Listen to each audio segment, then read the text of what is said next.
बोलो श्री प्राणनाथ प्यारे की जय, सतगुरु महाराज की जय। थोड़ा सीधा कर दो ऊपर है ना, मैं कमरे की तरफ खींच लूं इसे।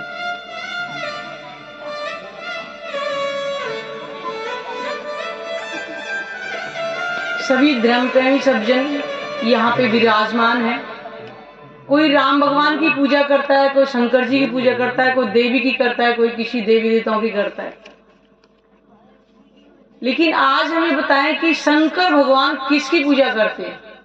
आश्चर्य होगा सुनने में, अरे वो तो भगवान है, वो किसकी पूजा करते होंगे। तो आज भजन के माध्यम से हम जानेंगे कि शंकर भगवान भी किसका ध्यान करते हैं।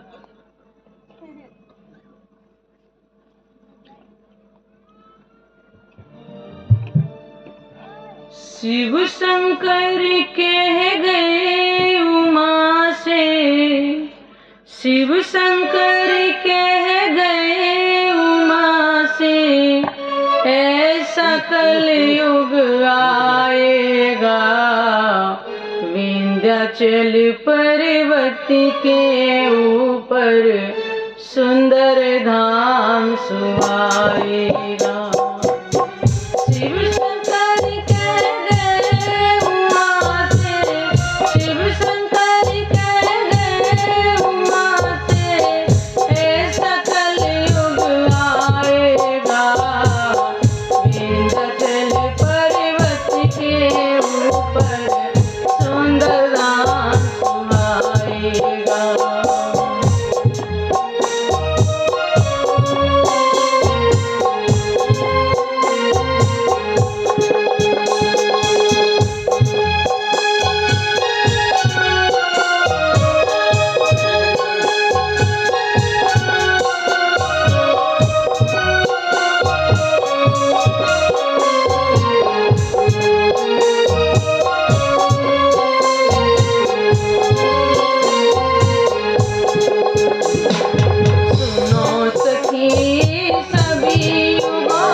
शंकर भगवान ने सतयुग में अमर कथा सुनाई थी उमा को। उस जगह का नाम अमर क्यों पड़ा? वो तो गुफा थी, क्योंकि वहां पर जाके अमर होने वाला ज्ञान सुनाया था, और उमा उसको भी नहीं सुन पाई थी। अमर कौन है? यहां जितने भी धर्म प्रेमी सज्जन बैठे हैं, कोई बताए हाथ खड़ा करके कि अमर कौन है? इस 14 लोक के अंदर कोई अमर है? कोई देवी देवता, कोई भगवान बताएं जरा। क्योंकि भागवत पुराण में लिखा है कि 4 तरह की परले हैं, महापरले बैकुंठ भी नहीं बचेगा। इसका मतलब यहाँ कोई अमर नहीं है।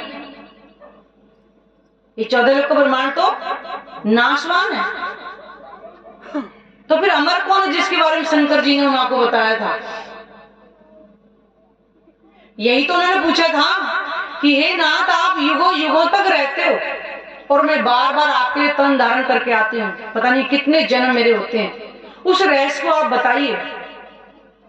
शंकर भगवान ने उनको मना किया था कि मां, जिस रहस्य को तुम पूछना चाह रही हो वो तुम सुन नहीं पाओगे। लेकिन फिर भी उन्होंने बहुत ज्यादा जिद करी कि नाथ आप मुझे बताओ, मैं आपकी अर्धांगिनी हूं।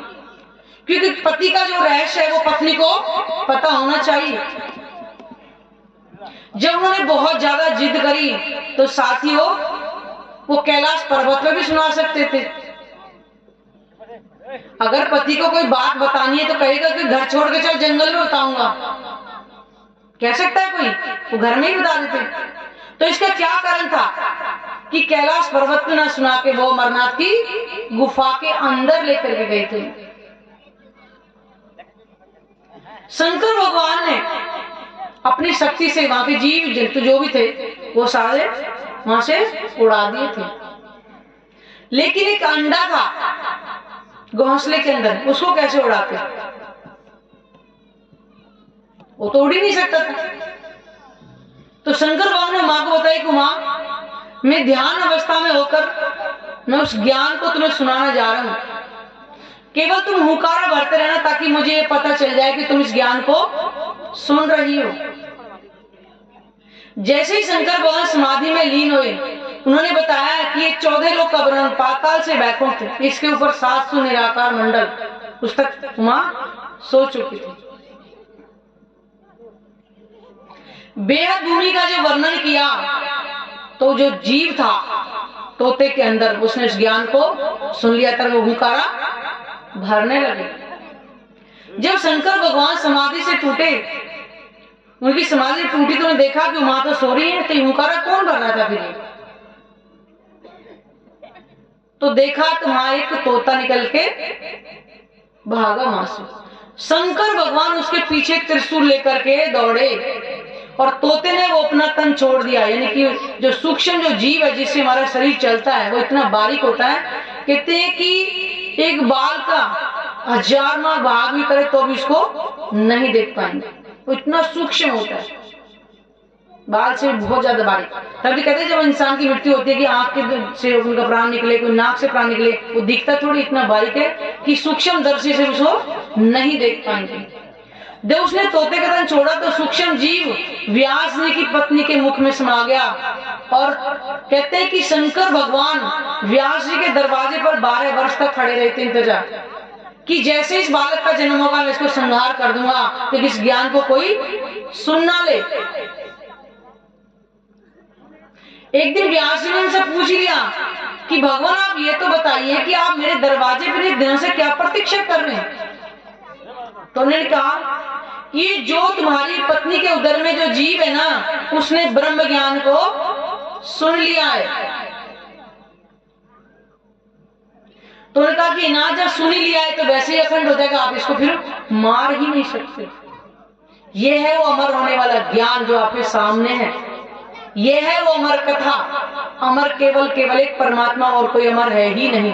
अमर का मतलब ही जो कभी मिटे ना, वो केवल और केवल एक परमात्मा। तब शंकर जी ने सोचा कि ये बात भी सही है कि जब उन्होंने सुन लिया होगा जीव अखंड होगा तो मैं कुछ भी कर नहीं सकता। उमा ने फिर कहा शंकर भगवान से कि नाथ वो ज्ञान मुझे दोबारा से सुना दो। तब उन्होंने कहा कि उमा मैं इस ज्ञान को दोबारा नहीं सुना सकूं, लेकिन तुम चिंता मत करो, वो 28वें कलयुग में पूर्ण परमात्मा स्वयं अपनी आत्मा को इस संसार में लेकर के आएंगे। इसलिए साथ ही 28वें कलयुग की बहुत भारी महत्ता है, क्योंकि पूर्ण परमात्मा अपनी आत्मा को नश्वर जगत का खेल दिखाने लेने आए। आत्मा ने कभी परमधाम के अंदर कोई दुख का खेल नहीं देखा था, क्योंकि परमधाम के अंदर सदा सुख ही सुख है, आनंद ही आनंद है। कि ये वही 28वां कलयुग है जिसमें पूर्ण परमात्मा, देखिए आत्मा परमात्मा का जो तन है वो नूरी तत्व से बना हुआ। इस संसार के जितने भी तन है वो 5 तत्व से मिलकर बने, जो मिटने वाले। नूरी तत्व से बना हुआ शरीर कभी समाप्त हो नहीं था। आत्मा परमधाम के अंदर ही बैठी इस खेल को देख रही है और लगता है कि संसार में हम आए हुए हैं। तो पन्ना जी ने प्राणनाथ जी जब पहुंचे थे विक्रम संवत 1740 के अंदर, ये ग्रंथों में लिखा हुआ है, ऐसा नहीं है। सिख पंथ के लिखा है कि बीतेगा 39 साल, लगेगा 40 साल, होएगा कोई मर्द का चेला। और नानक कहीं दिखा भाई मुझे सत की बेला, उस मर्द का कह रहे कोई चेला आएगा, वो इस वास्तविकता को बताएंगे और विक्रम संवत 1739 में पहुंचेंगे और 40 में जब लगेगा। तो प्राणनाथ जी विक्रम संवत 1740 में मध्य प्रदेश पन्ना जी में पहुंचे थे, जहां आपने नूरी झंडा लगाया। ये वही जगह है जिसके बारे में अमर कथा उमा नहीं सुनी। प्राणनाथ जी कोई व्यक्ति नहीं है, कोई संत नहीं है, कोई देवी देवता नहीं है। प्राणनाथ जी कौन है? हर रोज बोलते हैं तुम हो एक अगोचर सबके प्राणपति। वो कहते सबके प्राणपति हैं, तो किसी एक के तो नहीं कहा। ये तो नहीं कहा कि मुस्लिमों का पति मैं हिंदुओं का पति, ये तो नहीं कहा ना, उन्होंने कहा सबके पति। जब ये संसार परमात्मा के हुक्म से बनता है तो एक दूसरे के लिए अलग अलग कैसे लीला करेंगे वो, बताइए ना। इसलिए इस कलयुग की ग्रंथों की तरफ महिमा लिखी हुई है बहुत ज्यादा, लेकिन धर्म ग्रंथों को हम कभी खोल के पढ़ते ही नहीं है। कभी किसी ने गुरु के पीछे लगा था, किसी ने देवता के पीछे लगा था। आज काल्पनिक देवता है, 2 ईंटें खड़ी करते हैं, उसमें दीपक जलाते हैं और देवता का रूप दे देते हैं। कभी अपना विवेक इस्तेमाल किया है? देवता का मतलब है जिसके अंदर दिव्य गुण हो या हमें कोई कुछ देता हो। वो परमात्मा इस 28वें कलयुग में स्वयं आएंगे। त्रेता में लिखा है ना, हर कोई रामायण आज सुनता है, कभी विचार किया है जिसके बारे में बोला शंकर उन्होंने, राम जी ने।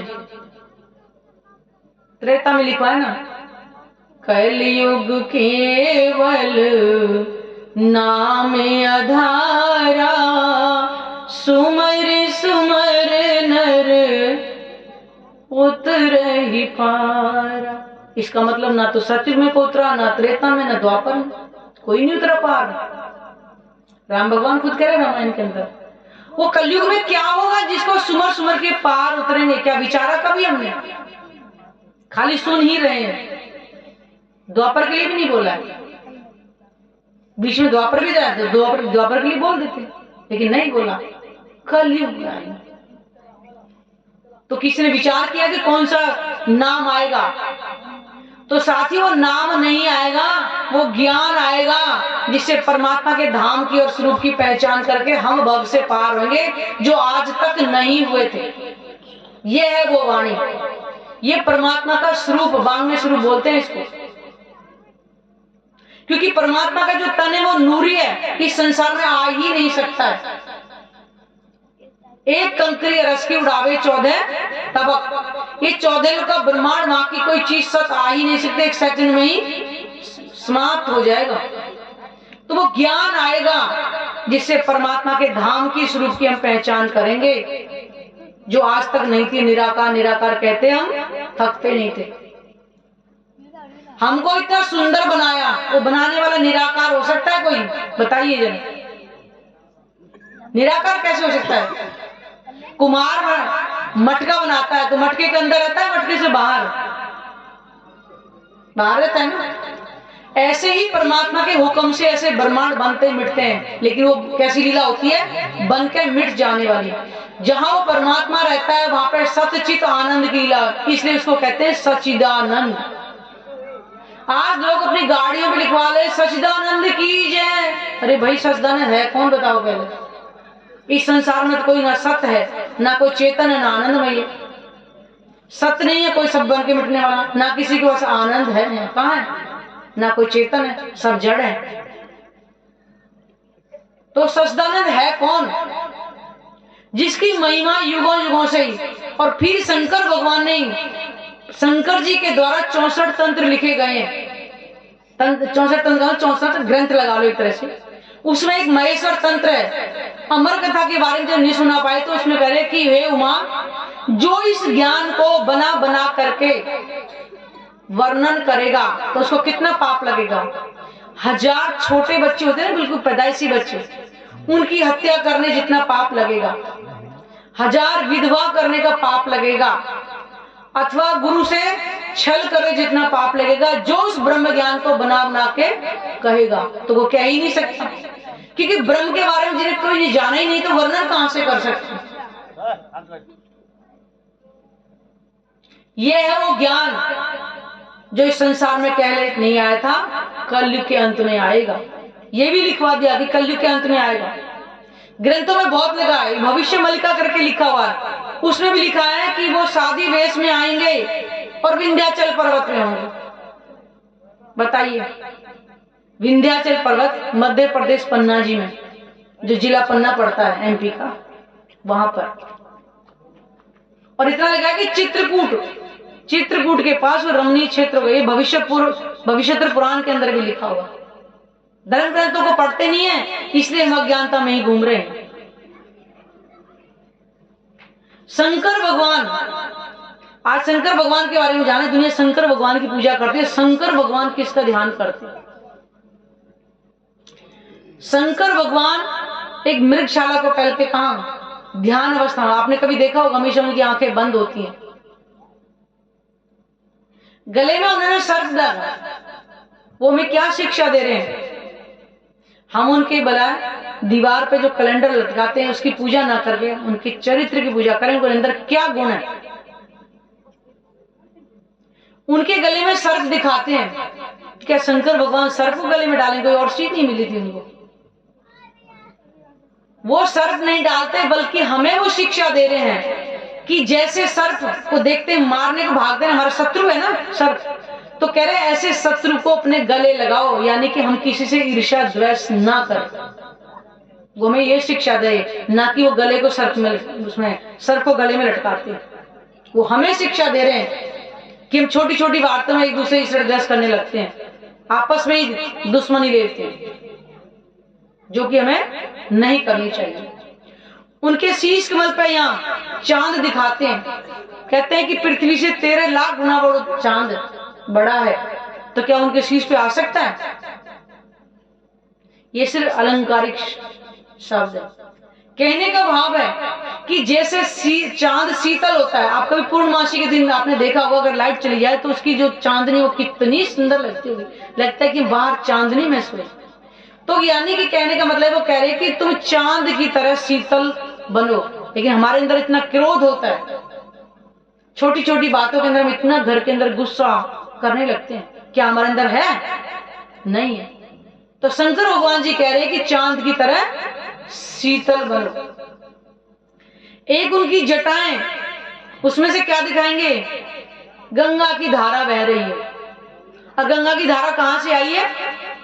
गंगोत्री से। गंगोत्री हरिद्वार साइड पड़ते हैं, ऋषि के साइड में। वास्तव में क्या है कि उन्होंने अपने अंदर ज्ञान रूपी गंगा को धारण किया हुआ है, जिसके ध्यान में वो हमेशा मगन रहते हैं। ज्ञान रूपी गंगा को, ना कि जल की गंगा को उन्हें धारण किया हुआ है। फिर अभी शिवरात्रि भी गई है शायद, अभी कुछ दिन पहले। उनके नाम पे शिवरात्रि के दिन भांग घोट घोट करके खुद पीते हैं और कहते हैं शंकर जी भांग पीते थे। अरे कुछ तो शर्म करो। वो हमेशा परमात्मा के ध्यान में लीन रहते, ना कि भांग धतूरा खाते थे। अगर आप भी ऐसा ही अगर परमात्मा का ध्यान करोगे, आपको अपनी भी शुद्ध नहीं रहती, ध्यान करे ऐसा ही तो करना चाहिए जिसमें अपनी भी शरीर संसार सबसे परे हो जाए। ध्यान उसी को कहते हैं। शंकर भगवान एक मृगशाला को पहन के कैलाश पर्वत हमेशा ध्यान में लीन रहते हैं, उस परमात्मा को जिसको उमा नहीं सुन पाई थी। तो यही तो बता रहे थे कि उमा तो उस प्रकृति के अनुसार बनती है और मैं परमात्मा के हुक्म से बनता और मिटता हूं। यह है वो। शंकर भगवान को किस पे बनाए थे? नांदिए पे बिठा देते हैं, बैल की सवारी करते हैं। आपको पता है शंकर भगवान कौन है? त्रिदेवाओं में आते हैं। उनको नांद की सवारी मिली है बस, और हम करोड़ों गाड़ियों में लाखों गाड़ियों में घूमते रहते हैं। वास्तव में क्या है? वो धर्म रूपी चार पाए, चारों वेदों के ज्ञाता हैं। शंकर भगवान ना बैल पे चलते हैं, ना भांग का नशा करते हैं, ना वो गले में सर पहनते हैं। ये सब अलंकारिक शब्द है। वो हमें शिक्षा मिल रही है, उन पे जल ना चढ़ा के, बल्कि उन्होंने जो किया है ना उसको हम धारण करें। देखा जाए तो शायद बुरा भी लगे लेकिन सत्य है। अब सर्दी के मौसम में शिवरात्रि के दिन लोगों ने कितना जल चढ़ाया होगा, मतलब कितना। आज तो हमारे पे चढ़ाए, इतनी ठंड में ठंडा पानी चढ़ाए, हमें कैसा लगेगा? सोच के देखा है कभी? शंकर भगवान जिन गुणों को धारण किए वो गुण हमें भी धारण करने हैं।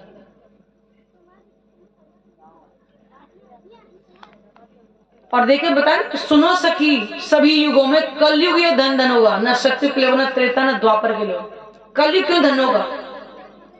शंकर भगवान यही तो बता रहे कि उमा कलीड धन है, कलीड धन है, कलयुग धन है, धन्य है कि वो ब्रह्मात्मा को लेकर इस धरा पर आएंगे शक्ति के द्वारा। तन नहीं आएगा ना आत्मा का ना परमात्मा का।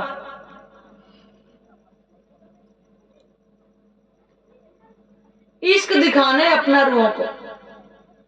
परम धाम के अंदर आत्मा परमात्मा के बीच में वार्तालाप हुआ कि मैं तुमको बहुत प्रेम करता हूं। तो उन्होंने कहा कि आप तो अकेले, हम तो बहुत सारी हैं, हमारा प्रेम बहुत सारा होगा। तो उन्होंने कहा कि हे ब्रह्मात्मा, तुम मुझसे थोड़ा अलग होगी तब तुम्हें मेरे प्रेम की पहचान होगी कि तुम्हारा प्रेम बड़ा या मेरा बड़ा है। यही कारण हुआ था कि ब्रह्मात्मा को इस नश्वर जगत का खेल देखने के लिए आई हुई बैठी हुई है। जैसे सपना देखते हैं बिस्तर पे सोए और हमारी सुरता कहीं और चली जाती है। ब्रह्मात्मा के तन भी अखंड है, वो भी नूर तत्व से बने, वो भी संसार में नहीं आ सकते, लेकिन नजर से संसार को देख रही है। लगता है कि सदा से हम यहीं के रहने वाले हैं। जब ब्रह्मात्मा को पहचान होगी कि हम तो संसार में गए, अपने को भूल गए, अपने धनी को भी भूल गए, अपने याद में पश्चाताप होगा, अपनी हंसी खुद ही होगी कि हम तो 100 बार वो देखो 100 बेर देखो अजमाए तो भी ना भूलम, ये वादा करके आए थे वो भूल गई। तो पता चलेगा कि इश्क तो परमात्मा का ही बड़ा है, क्योंकि स्वयं उन्होंने ही प्राणनाथ जी ने आकर के ही अपनी ब्रह्मात्मा को जागृत कर रहे हैं कि तुम यहाँ की रहने वाली हो, तुम परम धाम की रहने वाली हो। ये पहचान प्राणनाथ जी ने तो करवाई संसार में आकर। इसलिए कहते हैं परमात्मा का इश्क बड़ा है। उसी की पहचान करने के लिए यहाँ पर ब्रह्मात्माएं आई हुई। कैलाश धाम से चले वो दोनों दिव्य भूमि दर्शाने को। वो कैलाश पर्वत पर रहते, लेकिन उन्होंने कहा था कि विंध्याचल पर्वत पर वो आएंगे, वहीं पर अपना नूरी झंडा लगाएंगे। तो झंडा आज से करीबन 440 वर्ष पहले वहां लग चुका है, यानी कि ब्रह्मलीला को 440 वर्ष के आसपास हो गया।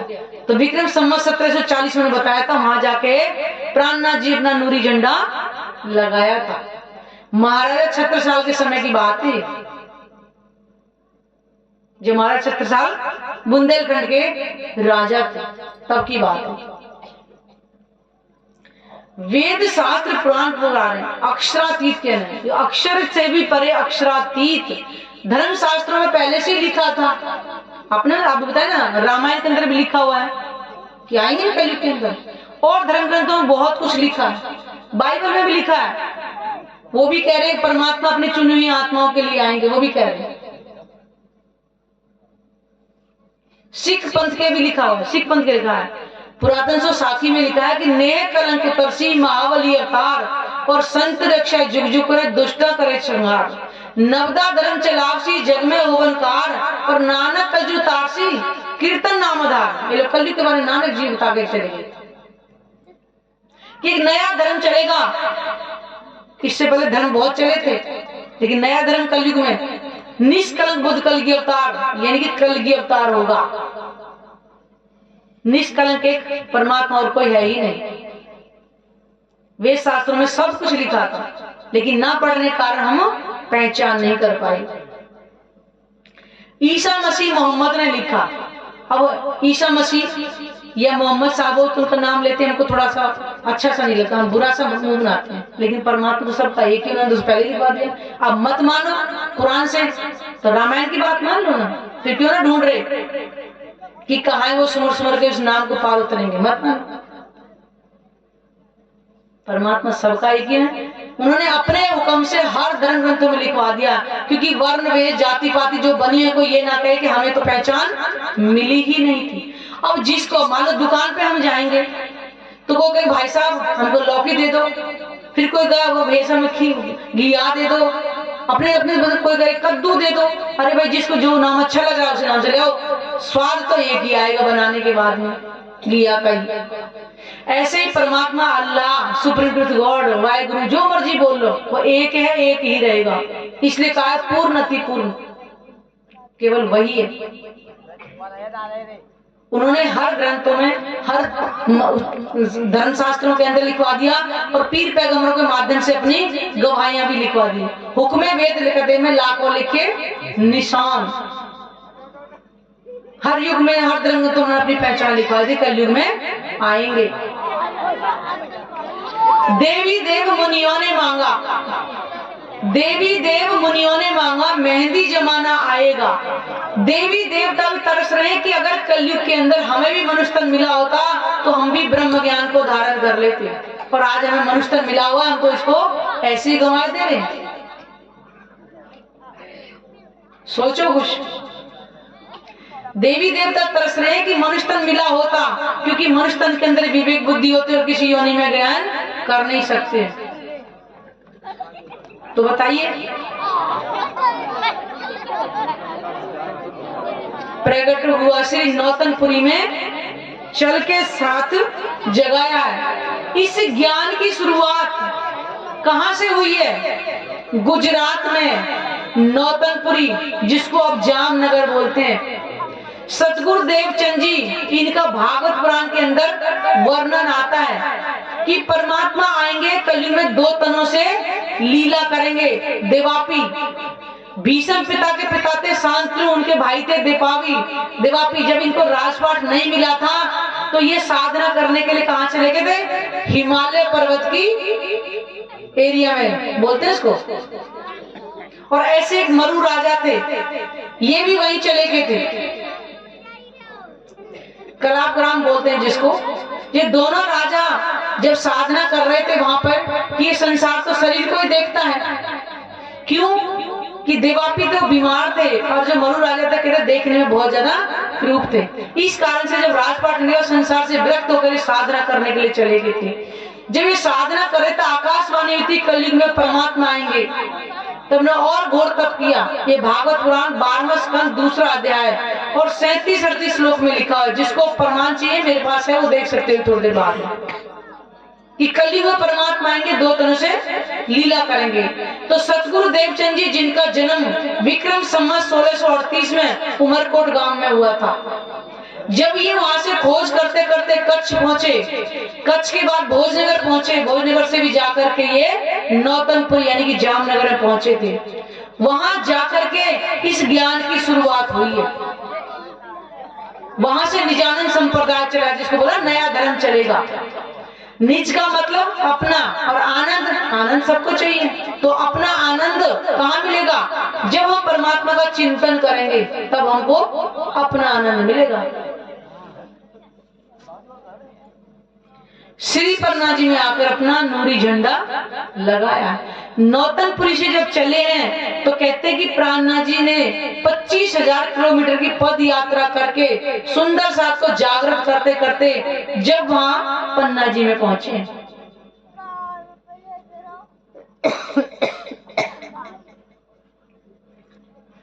ये है वो ज्ञान जिसकी देवी देवता भी तरस रहे। शंकर भगवान ने उन्हें को सुना उसने। और साथियों ऐसा नहीं है कि शंकर भगवान ध्यान करते हैं, विष्णु भगवान भी ध्यान करते हैं। ये भी अगर आपको जानना है ना तो वो भी शंकर भगवान ने जब उमा को बताया था ना, वो क्या बोलते हैं, विष्णु भगवान जब हमेशा ध्यान में लीन रहते हैं, जब लक्ष्मी जी देखती हैं कि भाई जिस भक्त ने कोई भक्ति करी है, कोई दुखी तो नहीं है, उसको अपना कर्म का फल मिल तो नहीं रहा, उसी बीच में क्या करते हैं, विष्णु भगवान ध्यान में अपना लीन हो जाते हैं। तो नारद जी ने उनको एक बार बोला कि हे माते, आप तो कहती हो कि हमारे जो विष्णु भगवान है वही सबसे बड़े हैं, तो बताइए कि फिर वो ध्यान किसका करते हैं, किसका ध्यान करते हैं? लक्ष्मी जी ने उनको पूछा। तो एक दिन सेवा छोड़ करके वो जल्दी चली गई और विष्णु भगवान समाधि में लीन थे, वो सामने बैठी हैं, वो देख रहे हैं कि जब समाधि टूटेगी तो मैं पूछूंगी कि आप किसका ध्यान कर रहे हैं। जब समाधि से निवृत्त हुए तो उन्होंने पूछा कि हे नाथ, ये बताओ कि आप किसका ध्यान कर रहे हैं। तो विष्णु भगवान ने क्या कहा था कि मैं आपका ही स्मरण कर रहा था। तो उन्होंने कहा कि ऐसा हो ही नहीं सकता कि आप मेरा स्मरण करो, आप मेरे से कुछ छिपा रहे हो। आप मुझे बताओ। विष्णु भगवान कह रहे हैं कि हे कमले, मैं करोड़ों कल्पों में वर्णन नहीं कर सकता मैं किसका ध्यान करता हूं, मेरी जवाब पे वो शब्द ही नहीं आ रहे। लक्ष्मी ने पूछा कि नाथ बताने बताओ, नहीं तो मैं तप करने के लिए जा रही हूँ। उन्होंने कहा कि तप करने आ रही हो तो शुभ काम में फिर देरी क्यों, जाना है तो आप जाइए। फिर लक्ष्मी जी ने तप किया है, 7 कल्पांत तप किया है। कि जब सारे संसार में अग्नि अग्नि को हो गई तो क्षीर सागर ब्रह्मा जी विष्णु भगवान के पास गए थे। तो उन्होंने कहा कि हे नाथ, वो जो पूछना चाह रही हो आप बता क्यों नहीं दे रहे। उन्होंने कहा कि मेरे मुख में शब्द ही नहीं है, लेकिन हाँ अब थोड़ा इल्हाम यानी मेरे को थोड़ा संदेश हुआ है कि वो लीला करके जाएंगे तब मैं बता दूंगा कि मैं किसका ध्यान करता हूं। फिर जहां लक्ष्मी जी तप कर रही हैं, विष्णु भगवान ब्रह्मा जी और क्षीर सागर उनके पास में गए तो उन्होंने देखा कि हाँ भाई मेरे नाथ आ रहे हैं, तो मुझे वो बता ही देंगे। तो उन्होंने कहा कि अभी मैं कुछ नहीं बता सकता, लेकिन हाँ वो जब मेरे अंदर लीला करके जाएंगे, ययाति वंश में मेरा जन्म होगा, द्वापर के अंदर वो आएंगे, मेरे अंदर लीला करके जाएंगे, तब मैं तुम्हें बता दूंगा इशारे से कि मैं इनका ध्यान करता था। तो साथियों फिर चलते हैं द्वापर। जब कारागार में जन्म हुआ था तो विष्णु भगवान का जो जीव था उसका जन्म हुआ था। नाम अभी कृष्ण नहीं पड़ा है, ध्यान रखना। जब रात को ही उनका जब जन्म हुआ है, और ये रहस्य सारा नंद बाबा जी को उन्होंने पहले बता दिया था। चतुर्विश रूप जो थे विष्णु भगवान, उन्होंने बताया था कि जैसे जैसे जन्म मेरा होगा और उस बालक को ले जाना कहाँ देना, गोकुल में, और वहां पे जो कन्या होगी उसको यहाँ पर ले आना। रात के टाइम जब टोकरी में रख के लेके जा रहे हैं, 7 ताले अपने आप ही खुल गए थे। जब गोकुल में पहुंचे तो पार ब्रह्म की शक्ति उनके अंदर प्रवेश कर चुकी थी, और गोपियों के अंदर आत्माओं की सुरता भी प्रवेश कर चुकी थी। ये वहां से लीला हुई थी। 11 वर्ष और 52 दिन की लीला केवल पार ब्रह्म की है, बाकी जो लीला है वो विष्णु भगवान की है। ये रुक्मणी हरण जब हुआ है, क्यों कि राधा से तो शादी हुई नहीं थी उनकी। क्यों, राधा कौन थी, परमात्मा के अंग बाएं अंग विराजमान जो होती है श्यामा जी, वो किसकी अर्धांगिनी है, परमात्मा की। तो परमात्मा की और भगवानों का तो कुछ मेल है ही नहीं। और लक्ष्मी जी किसकी पत्नी है, विष्णु भगवान की। तो जो लक्ष्मी जी हैं वो रुक्मणी का रूप धारण करके जब आई थी उस टाइम में, तो उस समय क्या हुआ था, जब लीला करके विष्णु भगवान के अंदर जब जाने वाले थे पारंगी शक्ति, तो वो मूर्छित हो गए थे वहां पर, क्योंकि ब्रिज की वधुओं ने जब गायन किया था तो उस टाइम जो मूर्छित हो गए हैं, तो उस टाइम उन्होंने कहा था विष्णु भगवान ने कि कोई भी भक्त ऐसा हो जो मुझे अपने चरणों की धूली दे दे तो उसका पेट का दर्द ठीक हो जाएगा। नारद जी सारे संसार घूम कर गए, किसी भक्त ने दी नहीं, क्योंकि अरे अपने चरणों का चरण मार देकर हम नरक में जाना है, किसी ने नहीं दी थी। तब विष्णु भगवान ने फिर से बोला था कि जाओ तुम राधा के पास जाओ, वो अवश्य ही देंगे, क्योंकि उनको पता था कि इनके अंदर कौन आई हुई है, उनकी आराध्य थी। उन्होंने जो अपने चरणों की धूली दी थी तब उनके पेट का दर्द ठीक हुआ था। तब उन्होंने बताया था कि मैं इनका ध्यान करता था जो मेरे अंदर लीला करके गई। ये द्वापर की लीला है। विष्णु भगवान भी परमात्मा का ध्यान करते हैं, शंकर भगवान भी परमात्मा का ध्यान करते हैं। और विष्णु भगवान को ये ब्रह्मा जी को जब दूसरे दिन ही यशोदा मैया के घर पे कौन चले गए दर्शन करने के लिए?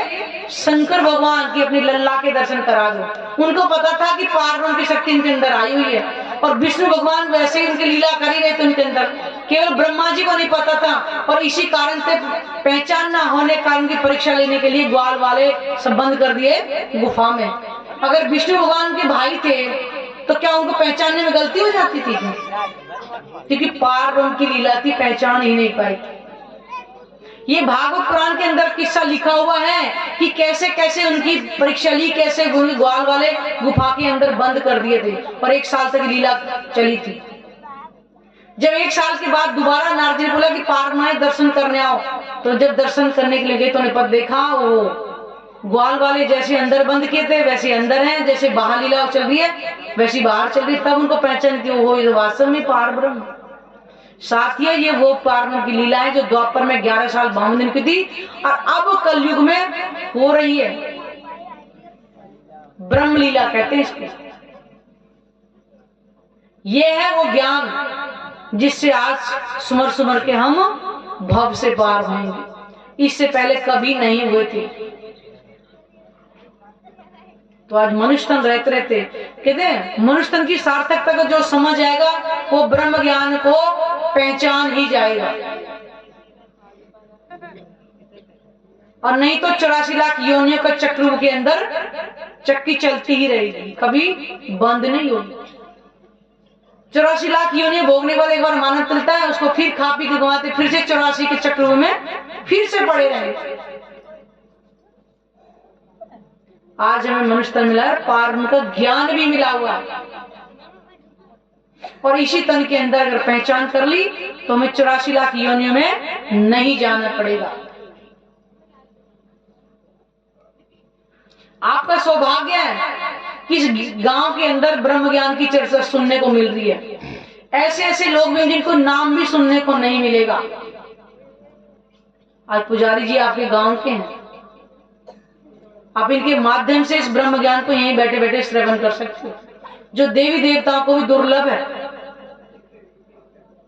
और हमें मिल रहा है सुनने को। तो साथियों, इस ब्रह्म ज्ञान को परमात्मा का स्वरूप मान करके, यही है वो ज्ञान जिसको सुमर सुमर को उतरेंगे। और कितने धर्म ग्रंथों से आपको पहचान भी बताइए। जिसको प्रमाण चाहिए अभी मंच के बाद में आप देख सकते हो, मेरे पास प्रमाण भी है, जिसको भी पहचान करेंगे। ये वही अमर कथा, ये वही अमर होने वाला ज्ञान है, जिसको आज हम धारण करें तो हमारा जीव भी अमर हो जाएगा।